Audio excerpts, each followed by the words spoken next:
नाशिक शहरातील अत्यंत गजबजलेल्या आणि शांत मानल्या जाणाऱ्या उंटवाडी परिसरातील सेंट्रल पार्कच्या उच्चभ्रू निवासी प्रकल्पात सुरू असलेला एक अत्यंत धक्कादायक आणि संतापजनक प्रकार समोर आलाय। गरिबांच्या हक्काच्या घरांवर डल्ला मारून तिथे थेट मुस्लिम विद्यार्थ्यांसाठी निवासी वसतिगृह हॉस्टेल सुरू करण्याचा घाट घातला जात होता। मात्र भारतीय जनता पक्षाचे नेते सुधाकर बडगुजर आणि दीपक बडगुजर यांनी वेळेवर धाव घेत हा कथित लँड जिहादचा डाव अक्षरशः उधळून लावला। खेतवानी लॉन्स हा जुना या भूमीचा जुना परिचय आहे। या ठिकाणी तो लॉन्सचा वापर बंद करून त्यांनी या ठिकाणी रेसिडेन्शियल प्रोजेक्ट ठिकाणी केला। त्यामध्ये 672 फ्लॅट त्यांनी निर्माण केले आहेत। त्यामध्ये EWS साठी 20% फ्लॅट सोडणं हे आवश्यक आहे, परंतु ते म्हटले की 2003चा पूर्वीचा लेआउट आहे असं काहीतरी त्यांनी या ठिकाणी उत्तर दिलं आहे। बघूया आता त्याच्या खोलात मी अजून गेलो नाही, पण जाईल मी त्यावेळी या खोलामध्ये की ज्या पद्धतीने त्यांनी स्टेटमेंट केले या ठिकाणी ते मला योग्य वाटलं नाही। कारण कुठलेही कमर्शियल प्रोजेक्ट किंवा रेसिडेन्स प्रोजेक्ट करताना 20% EWS आर्थिक दुर्बल घटकांसाठी सोडावं लागतात आणि त्या दृष्टीने त्यांनी बांधकाम केलं आहे 1 BHK। परंतु ते हॉस्टेल तयार करून एका मॉमेडल संस्थेला देणं ही कृती जी आहे त्यांची निषेधार्थ आहे। कारण हा रेसिडेन्स प्रोजेक्ट आहे आणि त्यांना ते कमर्शियल यूज करायचं आहे, हॉस्टेल म्हणून वापरायचं आहे। यामध्ये नागपूरची जी कंपनी हॉस्टेलवाला म्हणून कंपनी आहे त्याच्याशी त्यांनी ॲग्रीमेंट केलं असं मला प्राथमिक अंदाज या ठिकाणी दिला, पण प्रत्यक्ष मालकाशी बोलल्यानंतर ते म्हटले की आम्ही ॲग्रीमेंट केलेलं नाही। परंतु वस्तुस्थिती समोर येईलच। पण ह्या भूमीमध्ये स्वतः खुद आडवाणी साहेब, स्वतः वाजपेयी साहेब या भूमीमध्ये त्यांचे पवित्र पदस्पर्शाने पावन झालेली भूमी आहे। त्यांचं वास्तव्य इथं होतं आहे, एक दिवसासाठी का होईना। अशा भूमीमध्ये अशी कृती करणं बिल्डरनं हे अशोभनीय आहे आणि निश्चितपणाने याचा निषेध हा आम्ही तीव्र शब्दामध्ये इथं निश्चितपणाने करतो। पण ह्या सर्व ओनर्सच्या पाठीशी सुधाकर बडगुजर म्हणून आजही आहे, उद्या राहील आणि कायम राहील। आज या ठिकाणी सेंट्रल पार्कच्या 2 विंग हॉस्टेलवाला कंपनीला रेंट म्हणून बिल्डरने दिलेल्या होत्या। नागरिकांनी ज्या वेळेला काल आमच्याशी संपर्क केला त्यावेळेस प्रथमदर्शनी अशी माहिती मिळाली की ह्या 2 विंग हॉस्टेलवाला कंपनीचा ओनर जो आहे तो मॉमेडियन आहे आणि त्या सर्व ठिकाणी मॉमेडियन वस्ती येणार आहे।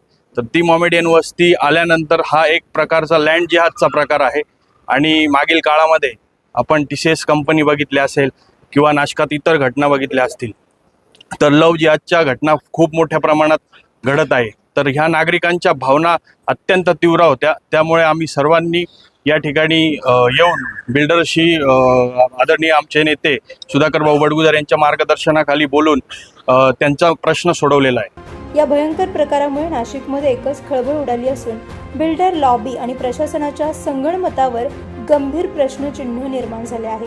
प्राप्त झालेल्या धक्कादायक माहितीनुसार भाविक ग्रुपचे बांधकाम व्यावसायिक पिंकेश शहा यांनी उंटवाडी रोडवरील सेंट्रल पार्क या भव्य प्रकल्पातील अनेक फ्लॅट्स गुपचूपपणे नागपूरच्या एका हॉस्टेल व्यवस्थापन कंपनीला करारावर दिले होते। विशेष म्हणजे हे सर्व फ्लॅट्स केवळ मुस्लिम विद्यार्थ्यांच्या वसतिगृहासाठी वापरले जाणार होते। सर्वसामान्य हिंदू रहिवाशांच्या मध्यवस्तीत असा प्रकार सुरू झाल्याने परिसरातील शांतता आणि सुरक्षितता धोक्यात येण्याची दाट शक्यता होती। ही गुप्त हालचाल सुरू असताना सुदैवाने स्थानिक रहिवाशांना याचा सुगावा लागला। पण आता हे सेंट्रल पार्क आहे, ते सेंट्रल पार्क मध्ये रेसिडेन्सी म्हणून इथं आहे, बघून घ्या तुम्ही। रेसिडेन्सी आहे। आम्ही 6 वर्षापासून फ्लॅट बुक केलेले आहे। आम्हाला बुक करताना त्यांनी सांगितलेले मॉमेडियन लोक आम्ही बुक करत नाही की कोणाला आम्ही त्यांना फ्लॅट देणार नाही। मग आम्हाला आता 6 वर्षानंतर आम्हाला 2-4 दिवसापासून ही मेसेज कळला की मॉमेडियन लोक हॉस्टेलला देणार आहेत, कमर्शियलचा। तर आम्हाला हे मान्य नाही आहे।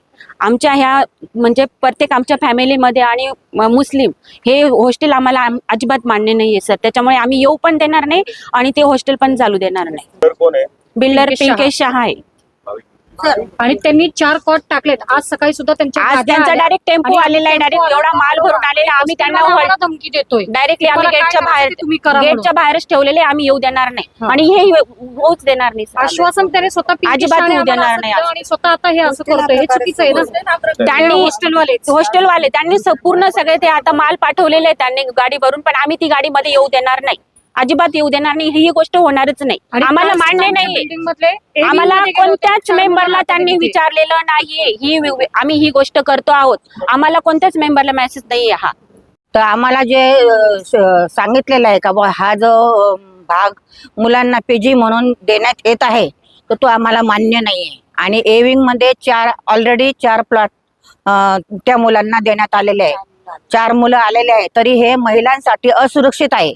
तरी आम्हाला याचा विचार करून आम्हाला ते जी घटना झालेली आहे TCS ची घटना समोर घेऊन आमच्या महिलांसाठी ते असुरक्षित आहे, म्हणून आम्ही हा प्लॅट यांना पीजीला आणि ह्या जो साईन केलेला आहे, जो विकत घेतलेला आहे, त्यांना आम्ही देणार नाही. या संतापजनक प्रकाराची माहिती मिळताच भाजप नेते सुधाकर बडगुजर आणि दीपक बडगुजर यांनी आपल्या हजारो कार्यकर्त्यांसह आणि स्थानिक रहिवाशांना सोबत घेत घटनास्थळी धडक दिली. निवासी प्रकल्पात व्यावसायिक हॉस्टेल कसे काय आणि गरिबांच्या घरात वसतिगृह का, असे थेट सवाल करत आंदोलकांनी सेंट्रल पार्क परिसर दणाणून सोडला. नागरिकांच्या घोषणाबाजीने आणि आक्रमक पवित्र्यामुळे बिल्डर आणि संबंधित हॉस्टेल चालकांचे चांगलेच धाबे दणाणले. प्रतिनिधी राजेंद्र सूर्यवंशी यांच्या रिपोर्टनुसार.